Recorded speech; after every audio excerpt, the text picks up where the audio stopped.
From sea to shining sea, America's favorite uncle, Bumpkin Bob.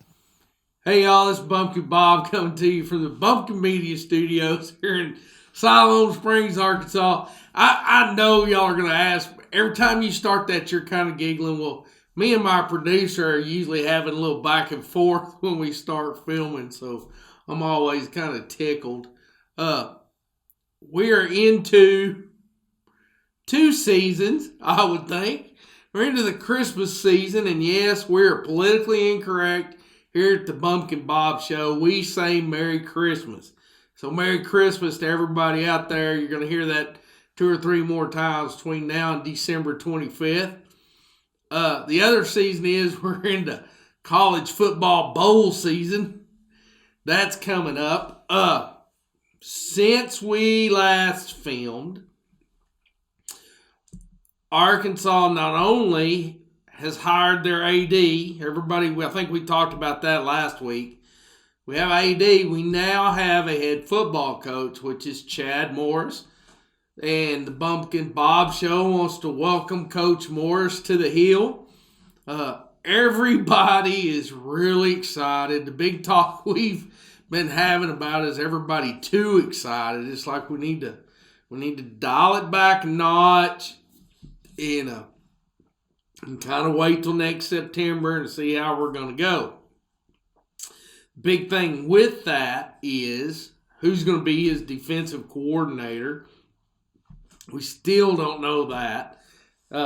He keeps saying that he's going to hire the best defensive coordinator in the country, so it's going to be interesting. My opinion is kind of I'm of the opinion, I should say, that he must be looking at somebody that's currently coaching or going to coach a bowl game, because I would think that otherwise they would have already pulled the trigger and announced who it was going to be. One good thing I liked seeing was he did retain Barry Lunny Jr. for the time being as a tight ends coach, which is what he was already doing. He was that positions coach, but they've been out in the state of Arkansas recruiting this last couple of days, and it came out last night that he was retaining Barry Lunny Jr. for the time being, which I think plays into the fact, Barry's dad was big high school football coach here in the state. Barry played for the Razorbacks, and he's real big about high school football coaches, number one, especially those in the state coming up here to the Hill, and using this program and the coaches here, and about former players coming. So, I don't think it would have looked very good if one of his first acts was to fire a former player. So, I'm glad to see that he did that. Got a lot to talk about today. I hope we can get to all of it. We're going to really try. May go long on some things. If not, we'll talk about them next week. No big deal. They introduced him last night, and this is going to play into the first thing I'm going to talk about today. They introduced him last night at Bud Walton, and they packed that arena. They packed it, people, which is the first time in a while that Bud Walton Arena has been full for a basketball game. That being said, I'm going to make a couple of, I don't know if you call them pleas or just suggestions, very strong suggestions to the people, not only of Central Arkansas, but to anybody in this state that attends games at War Memorial. As of right now, everything I've read says that 2018 is they have a contract through 2018, and that you are going to get an SEC game yet. They haven't decided, as far as I know, they haven't decided which one it's going to be. Here's my suggestion, my plea, however you want to look at it. It's like your 2 biggest opponents to playing at War Memorial was Jeff Long and Brett Bielema. They're gone. The Board of Trustees has already came out and said, they got to bring the state back together, and you got to play that game in Little Rock. I mean, they're for it. And just be honest with y'all, I mean, after I moved up here, all I've ever heard was we got to quit playing in Little Rock. We got to quit playing in Little Rock. Well, part of that was coming from the fact that, especially after Jeff Long got in there, as far as Jeff Long was concerned, the state of Arkansas stopped at the Washington County line. I mean, that's as far as it went. In his mind, Benton and Washington County were the only two counties in the state of Arkansas, or at least the state of the U of A, Arkansas. We'll put it that way. So those guys are gone. And they made no secret to the fact they didn't want to play in Little Rock. Okay, they're gone. My opinion, next year when you get that game in Little Rock, people, 25 or 30,000 people in War Memorial is not going to do it. You have got to put a butt in every seat. You got to show the U of A that you want that game and that you're going to support the Razorbacks and everything they're doing. And here again, this is going to be Chad Morris's first season. So my opinion, we can't expect a lot. Brett Bielema didn't leave him a lot to work with. And he's getting a late start, so we're not sure how good his recruits are going to be coming in next fall. So here again, he's not got a lot to work with. Another thing, you got to put a butt in every seat, and even if they're losing, you cannot leave at halftime or the third quarter or 5 minutes early. You've got to stay. You got to be calling the Hogs, and I mean going at it like you've never went at it before. You got to make you got to make War Memorial rock. I want people on University Avenue and Fair Park and out on Interstate 430 and all the way over to Interstate 30, be able to hear you calling the Hogs. I've got a sister that lives down on Spring Street. I want to be able to sit on her front porch and hear you calling the Hogs from War Memorial. You got to be loud, people. You got to show them you want that game, and you can't do it half-hearted. You got to do it. Here's the deal. If you have a tailgating spot and you and, 8, 10, 12 of your best friends tailgate, you need to find 8 or 10 or 12 more people, get them to buy tickets, and come tailgate with you. Invite them. Let's fill that tailgating area up. I mean, you need to have 40,000 people tailgating, calling the Hogs before the game, tailgate after the game. You got to let the U of A know that y'all in Central Arkansas, South Arkansas, the ones that come up for that game, Eastern Arkansas come over, that y'all are there to be fans, and you're going to be that 12th man in the stands that everybody always talks about, like up at, forgive me for mentioning a professional football team, but everybody talks about Seattle Seahawks having the 12th man because the stadium's so loud. That's what y'all got to be for the Razorbacks next year. You got to let them know. You got to let this new AD know. You got to let the Board of Trustees know. And you got to let the new coach know that this is what you want, that you're going to scream and call the Hogs. With a minute left in the fourth quarter, there's still got to be 55,000 people in that stadium calling the Hogs, even if we're losing the game. You got to be rocking it. It's like that's what y'all have to. And I know anybody watching this show is going to be going, oh my God, Bob, you're basically begging. I am begging. I love the fact that we play football at War Memorial Stadium, and I don't want that game to go away. And I'll be honest with you. And don't tell my son-in-law I said this. But I might even go to the game down there next year. He's already been pulling at my heartstrings trying to get me to go to one down there, especially if it's because he's thinking it's going to be the last one. And it's like, I might even show up. You might even get the Bumpkin Bob down there going to a football game at War Memorial because I love that place. But you got to be tailgating. You got to be rocking it. We got to let them know that we want that game. The other thing you got to do is, I don't know, and I've asked and I've kind of researched and looked, and I don't know if it's an unwritten rule, if it's written down somewhere that the U of A doesn't play in-state teams in any sport. They don't play them in baseball, basketball, they don't do gymnastics, they don't do softball, and I don't know what other sports they do up on the hill. I mean, there's a bunch of track and field. They do not play against any other in-state teams.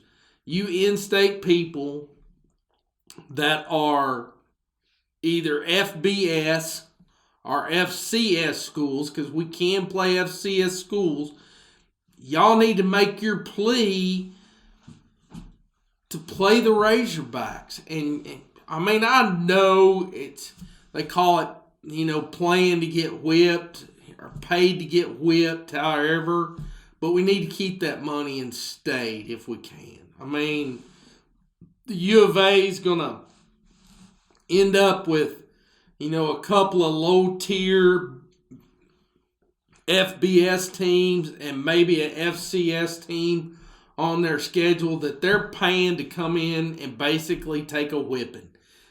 We need to keep that money in state. That's all I'm saying. If they're going to give some team $500,000 or $1 million, it might as well be an in-state team to play football. Now, I don't know about the other sports, how much they pay them to do it, but, whatever it is, it's a lot of these, especially the FCS programs, that's, people say, I don't understand why they go play FBS teams and take a whipping. It's the money. I mean, that's how they keep their programs afloat. Not just their football program, but their whole athletic department depends on that money that they get from the FBS upper tier Power 5 schools. So you need to make your plea now. You've got a new AD on the hill. Our chancellor has only been there a couple of years. And I don't know about the Board of Trustees, whether they would be receptive to it, but if it's ever going to happen, now's a good time to make your plea, and see what can happen. I know the new coach, the new football coach, is really big on the high schools here in the state of Arkansas. I mean, he talked about building a fence and around the state of Arkansas, and how his coaching staff, all of them are going to be assigned to an area in the state of Arkansas to recruit and meet and be like a contact for the area high school football coaches. So, I mean, if they're going to be real receptive to the high school football coaches, they might be receptive to some of the in-state college programs that are here. So now's the time to make your plea for those things. Man, I just can't stress enough, people. I am going to be posting from now till next year, because I don't know the date of the Little Rock game. I just know it's going to be in 2018, and that it's going to be an SEC team. If I have my guess, it's going to be Ole Miss. We'll just have to wait and see. That being said, between now and then, I'm going to mention it on this show from time to time, and I'm going to post about it. I mean, we got to get the word out and get things rolling. I want to say this one more time, and then we're going to move on. If you tailgate, invite more people. If you're tailgating with 10, you need to tailgate with 20. If you're normally tailgating with 20, you need to have 40 people that are tailgating with you. Feed these people, get butts in the seat, and make sure that they understand that they got to stay till the end of the fourth quarter. You got literally, you have one shot to make this happen. One shot. You got to put your best foot forward. Got to. And before we move on, one more thing to UALR. If you haven't, decided completely against doing a football program, you need to keep looking at that. People in Central Arkansas keep pushing for that. I mean, we need that one game from the Razorbacks and several games from UALR maybe played in War Memorial Stadium. That would be awesome. So keep moving towards that. Even if they come in as a Division II or as a FCS, whatever. I mean, it would be great, I think. I guess we probably need to move on. Talk about something else. Trying to decide what I want to talk about next. I got so much to cover. I don't know what to talk about next. This week at work, I'm going to bitch a little bit about work, I guess, a little bit. It's my thing. I had a guy show up. It's like, here we are trying to finish up our wall rough ends. And the owner's rep, or it's not even the owner's rep, it's another company, some communications company shows up talking about needing boxes roughed in for his communication and data drops and telephone drops. And, I actually ended up one time just having to tell him that, because he didn't think I had enough conduit in the slabs. Like, well, then you should have been here when the slab was being poured. And our project manager with the general contractor finally had to just put their foot down because he was determined that they were doing the fire alarm. And actually, the company I worked for when we bid the job, and there's detailed emails on this, about the electricians as normal having the fire up, and the electricians and plumbers are trying to get the interior walls to the point they can start sheetrocking, and you show up now wanting shit. Like, you got to be a little better at this. Show up a little earlier next time, big boy. Big old Bumpkin ass. Anyway, that's my bitch for the day. Had to get it out there. One thing I wanted to talk about, cover some Christmas stuff. I do love Christmas, and I know everybody else does, and coming into the Christmas season, and I'm going to tell you every week from now to Christmas, I'm going to say Merry Christmas because that's what I do. I don't say Happy Holidays. I don't care who gets butt hurt over it. I think that's bullshit. I am a Christian and we say Merry Christmas. That's just how it is. If you don't like it, turn the show off. Make sure my producer ain't listening or looking. He can come cropping at me here in a minute. Got into a conversation with a cousin of mine. I think it was Tuesday night. We were messaging back and forth on Facebook. And he finally asked me, because here again, and I've not been secretive about this or anything as far as my family ties with people from my hometown, I guess is what you call it.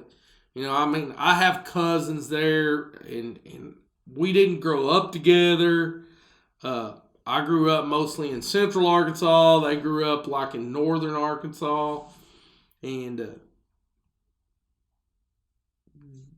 probably only saw them once or twice a year. But anyway, was talking with this cousin back and forth on Facebook. And he asked for my phone number and my sister's phone numbers.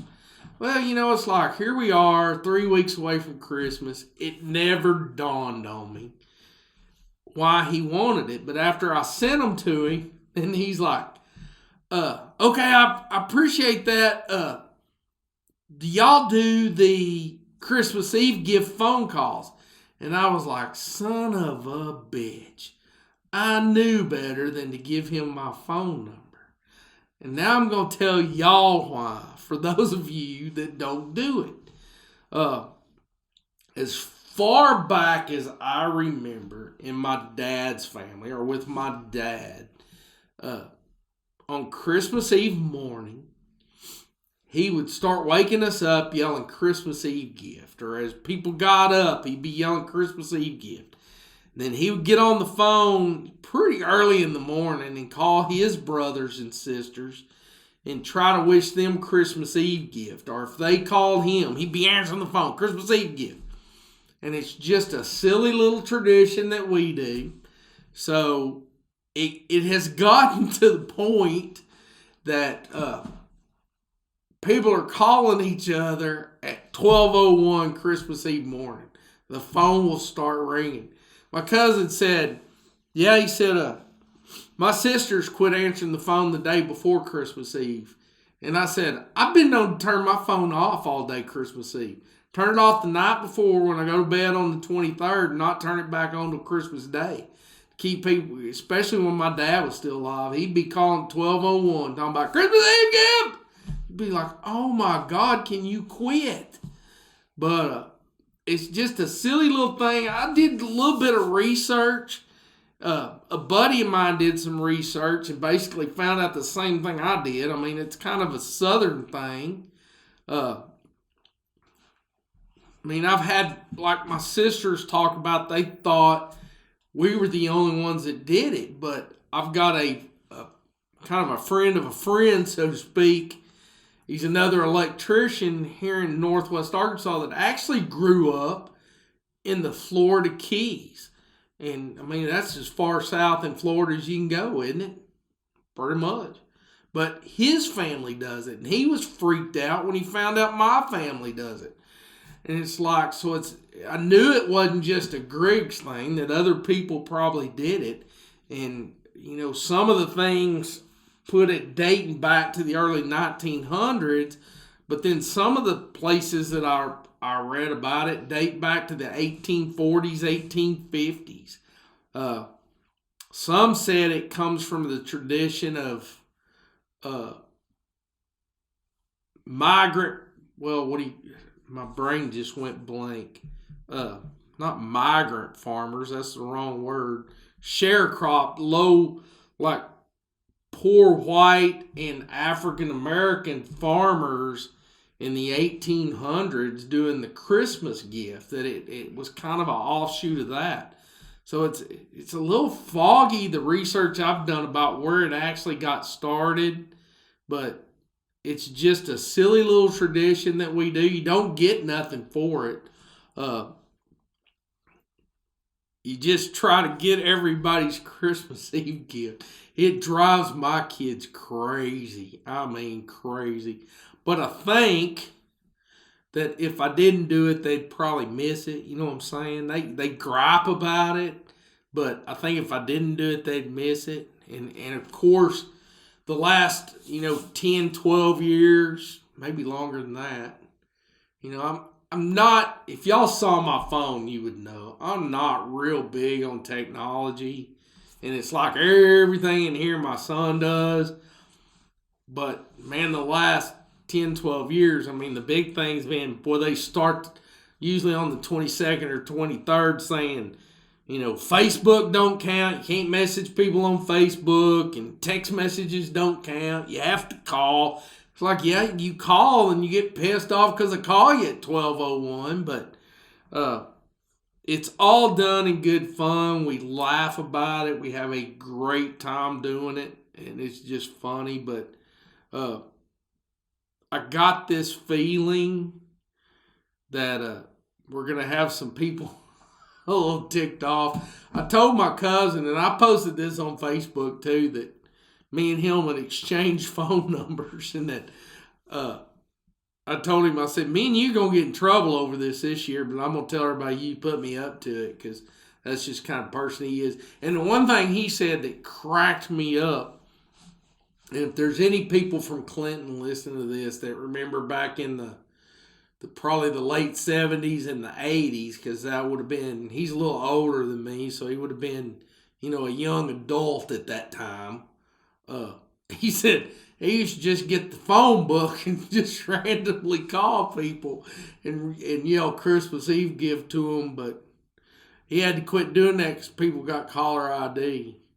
And I'm sure he was going to get in trouble for doing it because of that. So he had to quit. God love him. He had to quit doing it. So I would love to hear from anybody. If when you watch this, if your family does the Christmas Eve thing, send us a little message over there on Bumpkin Bob. And that's something the Bumpkin Army needs to do. Bumpkin Army, we need to start wishing everybody Christmas Eve gift on the Bumpkin Army. That's right. That's what we're going to do. Start doing this little Christmas Eve gift stuff. I think I've told y'all this before. I think that how me and my kids have started doing Christmas, so I'm so looking forward to that. Instead of trying to buy each individual person a specific gift, we're all buying a number of gifts, and we're going to do it like the White Elephant gift exchange thing. We did it last year, had a complete blast. It was funner than hell. So we're going to do that again this year for the adults. I think it's going to be pretty cool. Like I said, we had a great time last year doing that. So I suggest to anybody out there, if you're at that point that you're adult children, and you're like, it's hard to buy for them and that kind of stuff, you might think about doing the White Elephant type or Secret Santa type thing like we're doing. And basically, it's like, doesn't matter how many people you're doing it with. It's like, if everybody brings one gift, you have one round. If everybody brings two, you have 2 rounds, 3, so on and so on. I mean, so you can just do as much as you want. You set the limit at $20 or $25 per gift, or even cheaper than that if you want to, and you just have fun with it. That's the whole name of the game, is fellowshipping, having time with your family. And of course, we need to put Christ back in Christmas. Make sure I don't get in trouble for saying that. But we're not politically correct here. And the name of the season, Christmas is about the birth of Jesus Christ.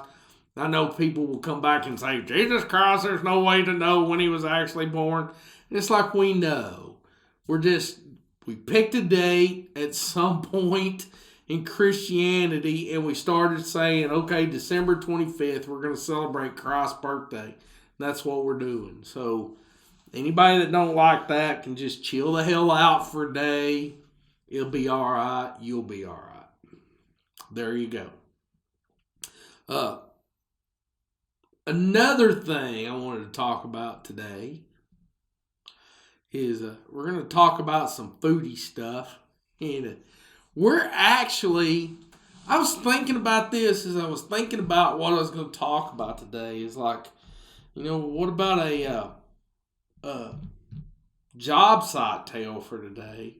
And this is kind of a job site tale because the person who got mad at yours truly, this was kind of their job. Not really. It was kind of like a side job, kind of a hobby kind of thing, but it was their job. We're going to say it was their job, and we're going to go with that. I tell people, how should I tell this whole story? Okay. Let me think about this for a second, run it through my brain, because I don't want to give any information out too soon.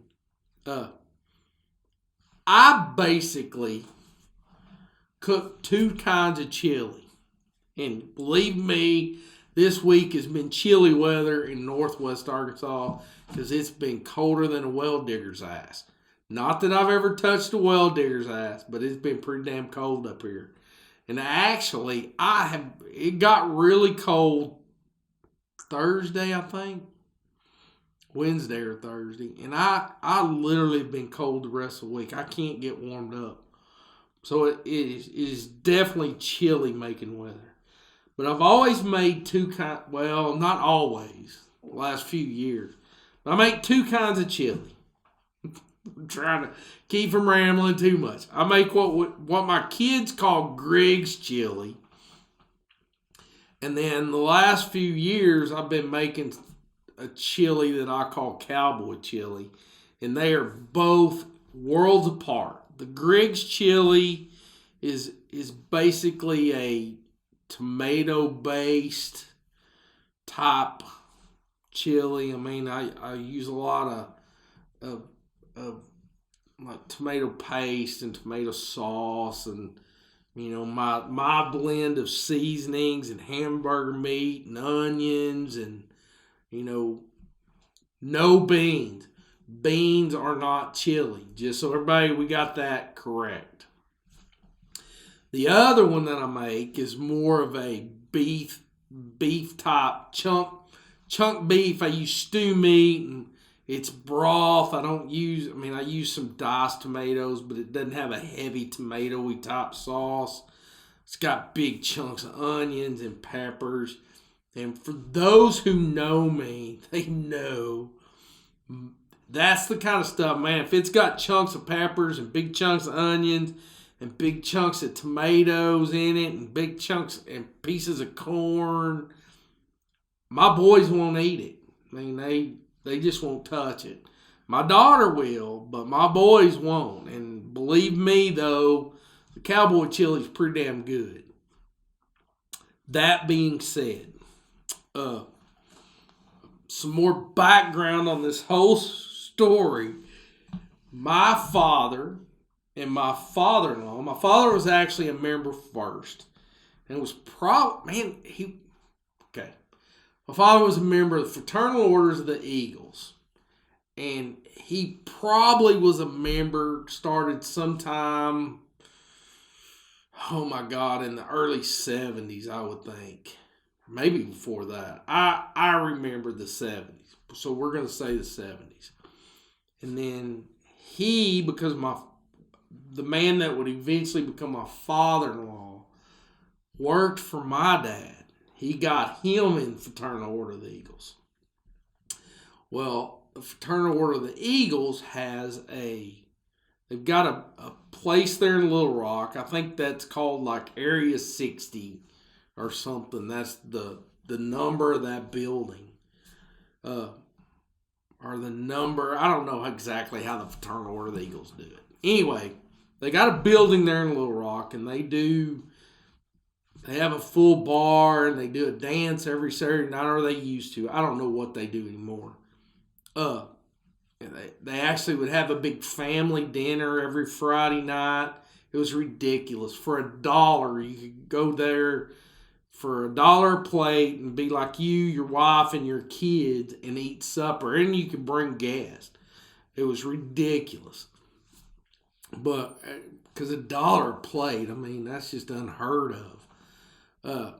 But they also owned a landing and campground on Lake Conway.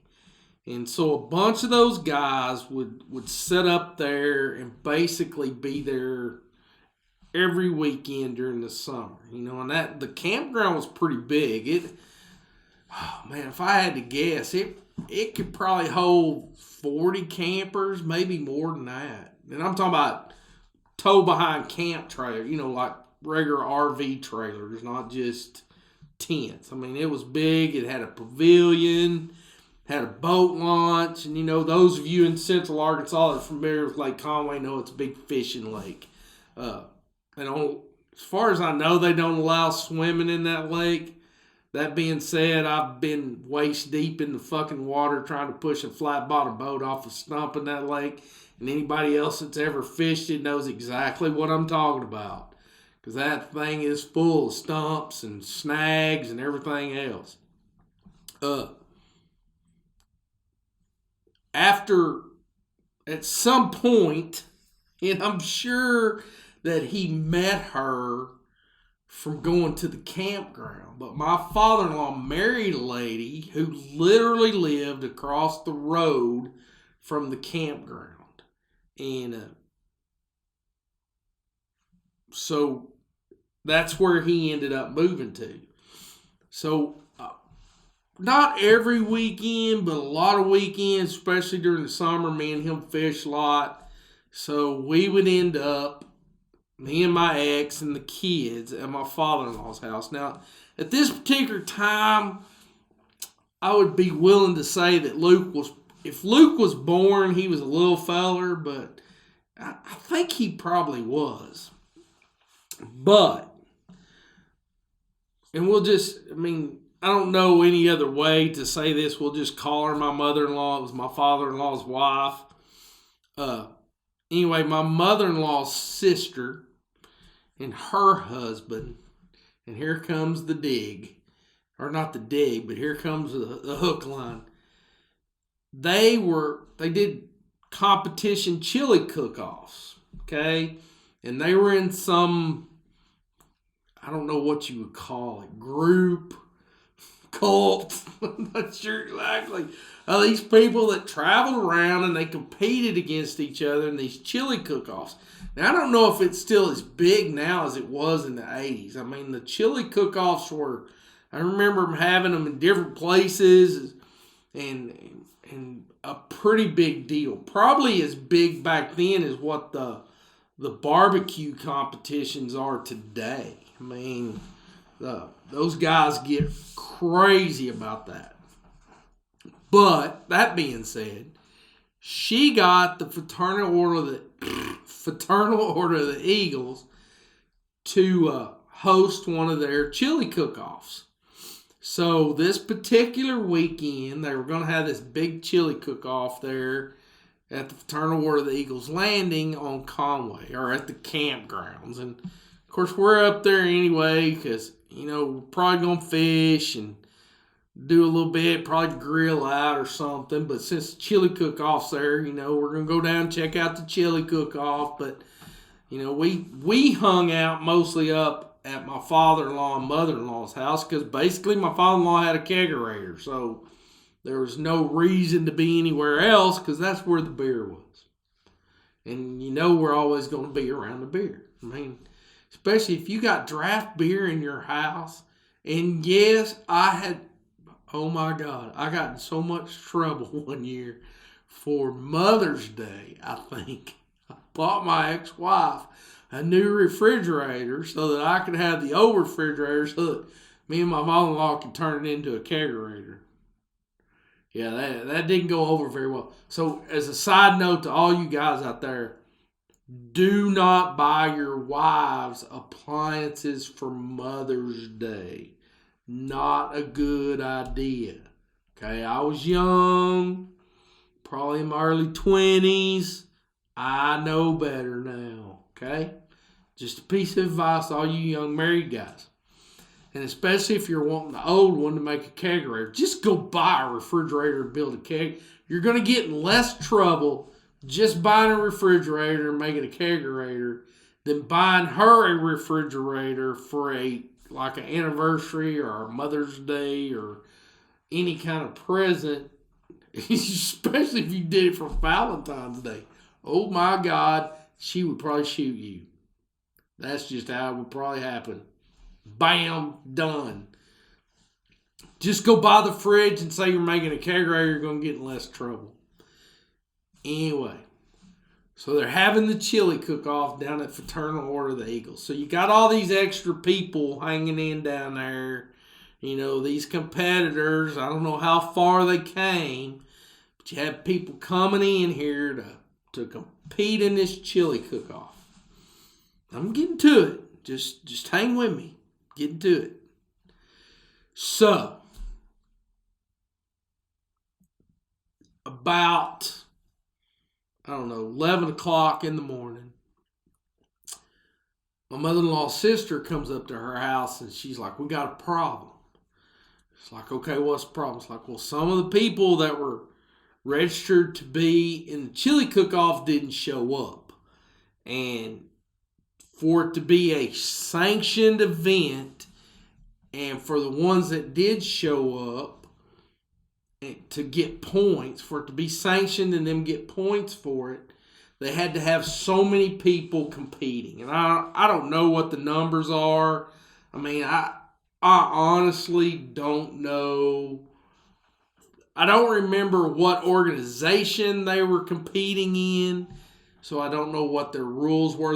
About the only rule I remember was you couldn't have fillers in your chili. You couldn't do like beans or corn. I mean, it had to be meat and sauce, basically.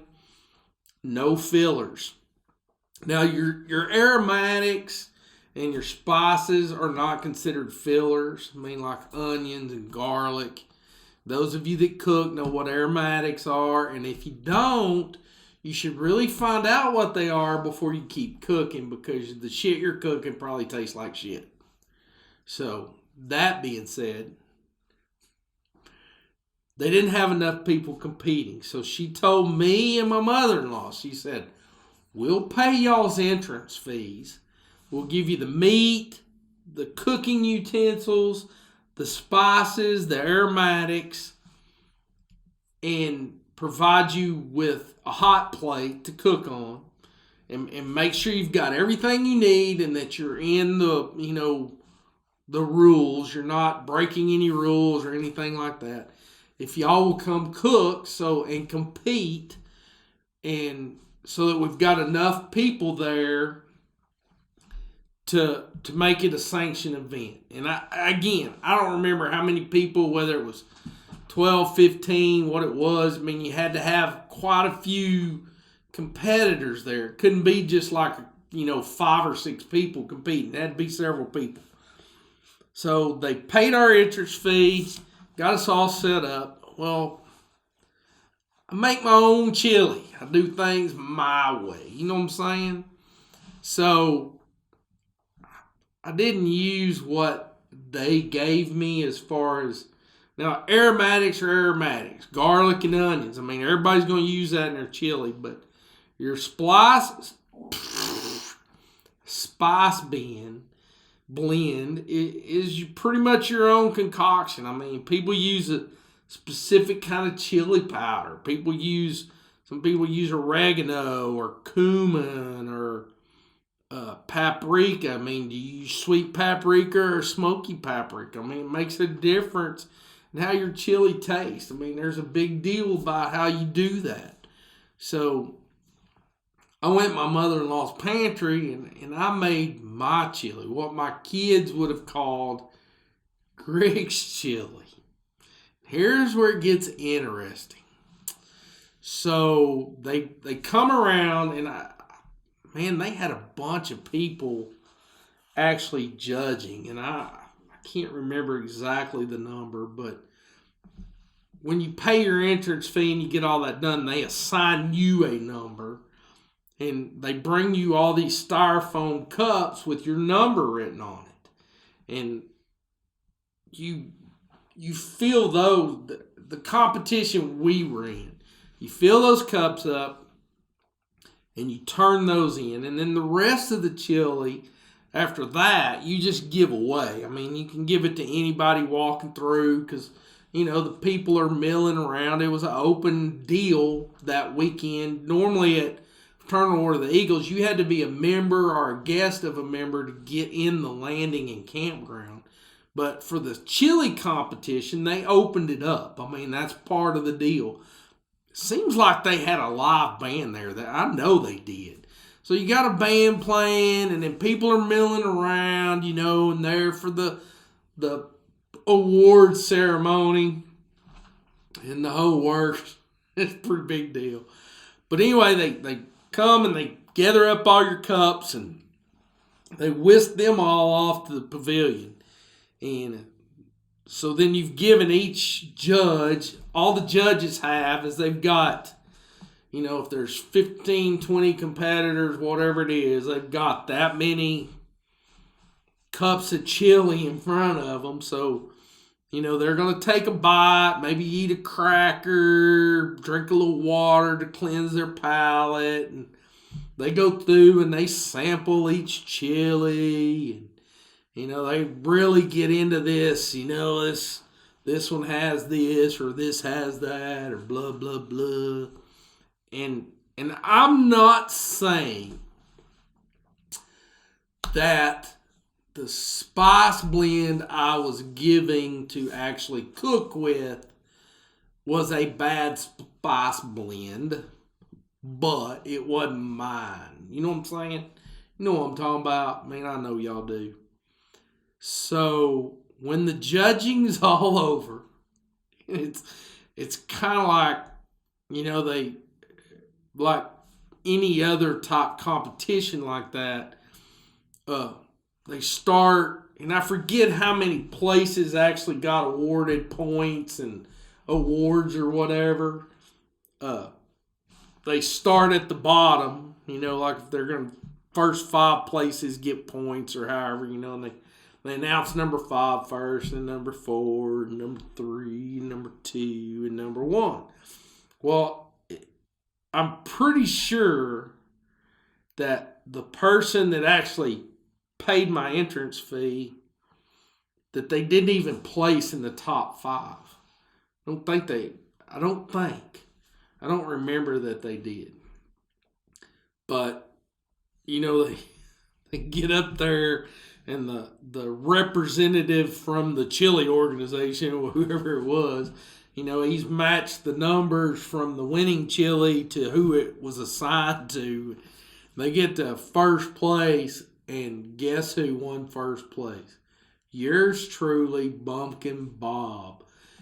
And the people that I was associated with for this chili cook-off were not happy. I found it hilarious because that's just how I am, But and we'd all been drinking beer anyway, so it wasn't no big deal. It's like, and I wouldn't have cared if I'd finished last place, but I did win. And the funny thing is I tell people to this day that my chili is award winning, and it actually is. So it has changed a little bit over the years, but it hadn't changed that much. But if you ever, coming from me to you, ever have a chance to get some Bumpkin Bob chili, you should really, really, enjoy that because it is award winning. Just so you know. So that was my day to run somebody's chili cook-off grand champ. Probably run their grand champion dreams. They probably won't be a grand champion chili cook-off person, and I shit on it. But that's all right. I got my award, and that is the first and only time I've competed in chili cook-off. Maybe I should have done it more often. I might be like a grand champion or some shit. Like world renowned, and have my own chili brand or something. Maybe somebody like Del Monte or Hunt's or somebody like that would have stepped up and canned my chili. You could be going to the grocery store today and buying Bumpkin Bob chili. Either the chunky or the smooth or the hot or the mild. It could be a bunch of different things. So anyway, now you know about Christmas Eve gifting. You know that Bumpkin Bob cooks an award-winning chili. I want to wrap up today just remembering to tell everybody to enjoy Christmas. Again, I am not politically correct. I say Merry Christmas. I don't say Happy Holidays. No, I'm not going to talk about that. Not going to get into it today. We'll get into that next week. Not even going to tell you what it is, but we'll get into it next week. I want to keep today just pretty lighthearted. Again, Arkansas does have a new head football coach, and I can tell my voice is fixing to go, y'all. Bob can only ramble for so long. I'm getting old, y'all. I really am. And I've been cold all week, about to die of coldness. But we do have a new football coach. Everybody calm down. Let's not get too big up over that. I want to make sure, and I'm going to hammer on this, y'all. I honestly am. I'm going to hit it on Facebook. I'm going to hit it on Twitter. And I'm going to hit it on here occasionally until next September or October. Whenever it is we play that Little Rock game. Y'all have got to fill War Memorial Stadium up. Just got to. If you want to keep that game, this is your last chance. You have no other shot. As far as I know, and as far as everything I've read, 2018 is the only other game under contract at the time. So if you want one for 2019 and 2020 or whatever, you got to stay with that.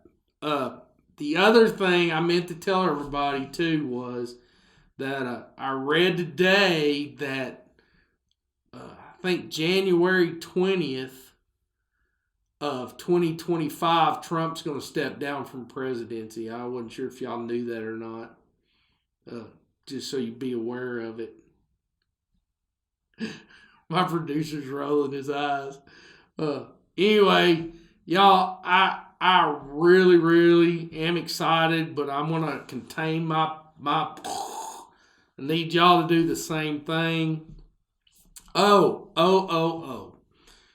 The last thing I'm going to talk about is next year, the Gambler 500, Gambling in the Ozarks, my teams have been set. So we got Otis Tackett, who is a friend of mine up here, is going to be running one team. Mike Childers, who is actually I'm going to call him my nephew. He's actually my niece's husband. He's going to be running the other team. We're going to be coming and asking y'all some stuff here in the next few months. We need to find a couple of cheap vehicles. And when I say cheap, I'm talking about cheap, but they got to be able to make it to the start of the race and be able to do 500 miles. So we're going to be talking about that a little bit too, because I really want to do this and we are going to do it. So for me and everybody here at Bumpkin Media, to y'all, have a Merry Christmas. We'll be seeing you next week and telling you Merry Christmas again. And just have a good week this week. Get in your job site tails and join the Bumpkin Army. Let's go, people. This is going to be a movement. We're fixing to kick some ass. And from me to you, we're out.